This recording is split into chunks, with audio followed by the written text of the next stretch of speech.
शिव के जीवन का महत्वपूर्ण पहलू ये है कि उन्होंने कभी अपना शुक्राणु नहीं गिराया।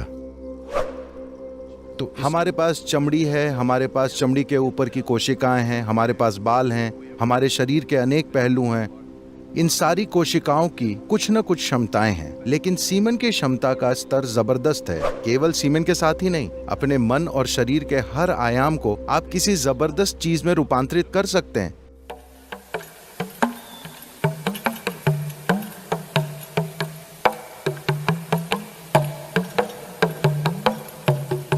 वीर यानी बहादुर या साहसी।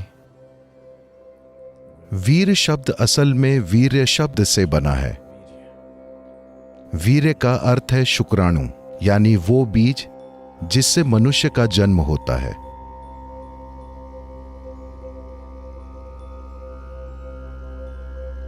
ये दोनों पहलू आपस में जुड़े हुए हैं,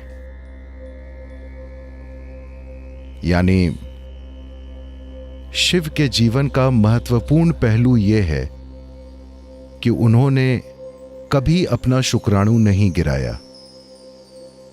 तो इसका महत्व बस यही है कि शरीर की बुनियादी जीवन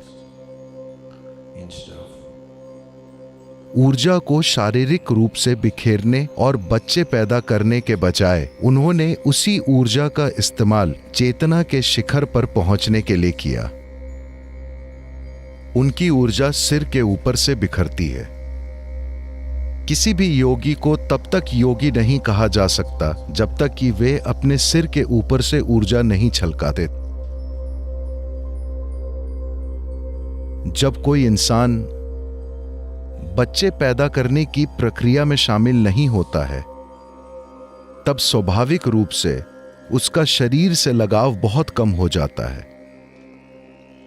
जब उसका शरीर से लगाव बिल्कुल कम हो जाता है, तब उसमें डर की भावना मौजूद नहीं होती है, और जब डर नहीं होता तो वो स्वाभाविक रूप से बहादुर होता है। वीरता इसी का परिणाम है।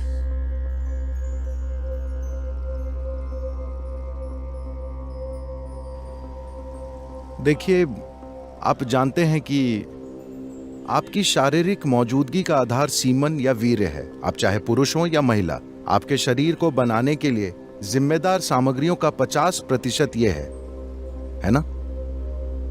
हमारे पास चमड़ी है, हमारे पास चमड़ी के ऊपर की कोशिकाएं हैं, हमारे पास बाल हैं, हमारे शरीर के अनेक पहलू हैं।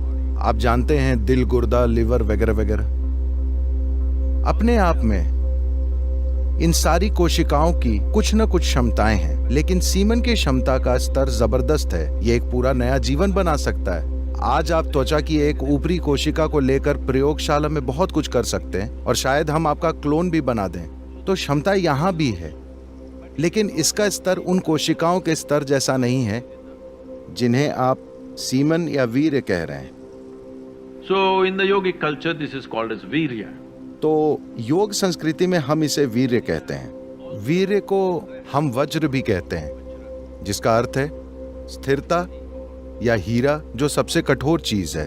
तो मानव शरीर में वीर्य को वज्र की तरह समझा जाता है, जिसका अर्थ है कि अगर आप इसका उपयोग करना जानते हो तो ये सबसे शक्तिशाली चीजों में से। लेकिन क्या इस शरीर की किसी भी चीज को एक दूसरे स्तर पर काम करने के लिए रूपांतरित किया जा सकता है? बिल्कुल।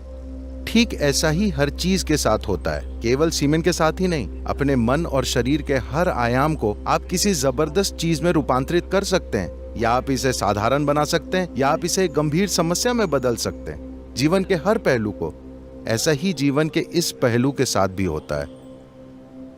यही ऊर्जा, देखिए, लोग शाब्दिक अर्थ लेते हैं, लेकिन अगर आप किसी विशेष चीज जैसे त्वचा के ऊपर की कोशिका को पैदा करना चाहते हैं तो शरीर इस पर ऊर्जा खर्च करेगा। पर अगर आप सीमेन की एक कोशिका को पैदा करना चाहते हैं तो शरीर बहुत अलग स्तर की ऊर्जा खर्च करेगा। इसे वैज्ञानिक रूप से सिद्ध किया जा सकता है। तो जब आप इसमें इतनी सारी ऊर्जा खर्च कर रहे हैं तो स्वाभाविक है कि इसमें एक क्षमता है, लेकिन क्या आप में उसे खोजने की काबिलियत है? क्या आप वो खोज करना जानते हैं? क्या ऐसा करने के लिए आपके पास साधना और मार्गदर्शन है? ये एक प्रश्न चिन्ह है।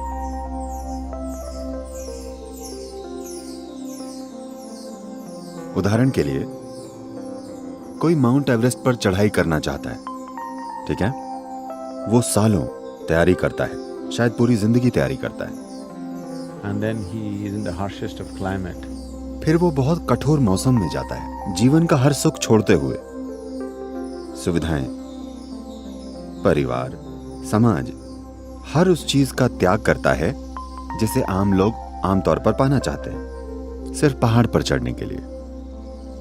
पर क्या आपको वाकई लगता है कि ये त्याग है, या वो अपने जीवन में ऐसी संभावना को सच कर रहा है जिसकी आप कभी कल्पना भी नहीं कर सकते? यही ब्रह्मचर्य है। ब्रह्मचर्य शब्द का मतलब है ब्रह्मन मतलब परम, चर्य मतलब मार्ग। वे परम के मार्ग पर हैं, या दूसरे शब्दों में वे छोटी चीजों से संतुष्ट होने को तैयार नहीं है। तो हर वो व्यक्ति जिसने अपने जीवन में कुछ सार्थक रचा है, उसने स्वाभाविक रूप से उन मामूली सुखों का त्याग किया है जो दूसरों के पास हैं, क्योंकि आप कुछ रचना चाहते हैं, है ना? क्या ये हर उस आदमी या औरत के लिए सच नहीं है जिसने अपने जीवन में कुछ सार्थक किया है? यही बात ब्रह्मचर्य के साथ है। वे परम सत्य के मार्ग पर हैं। इसके कारण उनका ध्यान उन चीजों पर नहीं जाता जिन्हें लोग कीमती समझते हैं।